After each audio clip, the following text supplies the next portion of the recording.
ఒక్కొక్కసారి ముఖం పైన ఒకవైపుకి బాగా సివియర్ పెయిన్, అంటే ఏదో సూదితో పొడుస్తున్నట్టుగా నొప్పి రావటం, ఏదైనా చల్ల గాలి తగిలినా లేదంటే చల్లని నీరు తగిలినా భరించలేనంత నొప్పి రావటం. ఇది ఎక్కువగా 50 ఏళ్ళు పైబడిన వాళ్ళలో కనిపిస్తూ ఉంటుంది. ఇది వచ్చినప్పుడు వాళ్ళు ఏమనుకుంటారంటే దంతాల్లో ప్రాబ్లం అనుకుని డెంటల్ డాక్టర్ దగ్గరికి వెళ్ళి పళ్ళు తీయించుకోవడం ఇట్లాంటివి చేస్తుంటారు. ఎన్ని చేసినా నొప్పి అనేది తగ్గదు, షాక్ కొట్టినట్టుగా అనిపించడం. దీన్ని ట్రైజెమినల్ న్యూరాలజీ అంటారు. కొంతమంది ఈ కంప్లైంట్ ఉన్న వాళ్ళు సూసైడ్ చేసుకునే వరకు కూడా వెళ్ళిపోతుంటారు.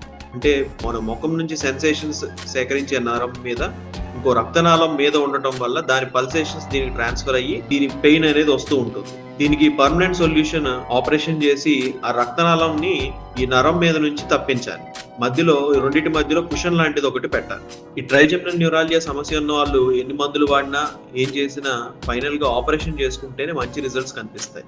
మీకు ఇలాంటి సమస్య ఉంటే వెంటనే న్యూరో సర్జన్ని సంప్రదించండి.